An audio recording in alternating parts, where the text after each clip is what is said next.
हर हर महादेव दोस्तों आज एक द्वार पूजा का गीत लेकर आए हैं। गीत अच्छा लगे तो चैनल को सब्सक्राइब कीजिए, लाइक कीजिए, कमेंट बताइए दोस्तों कैसा है गीत दोस्तों, ताकि आगे हर चीज़ का मैं गीत डाल सकूँ दोस्तों।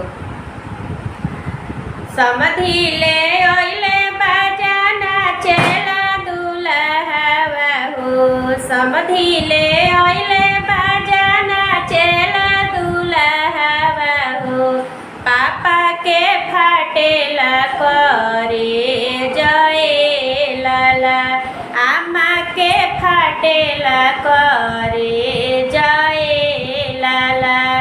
घूर फिरी पूछेलन गौआ के लोगवा हो, कतना दियाइल हद हे जय लाला, कतना दियाइल हद हे जय लाला। सोन दिहनी चांदी दिहनी, फोर व्हीलर गाड़ी दिहनी, 10 लाख रुपया दहे जय लाला, 10 लाख रुपया दहे जय लाला।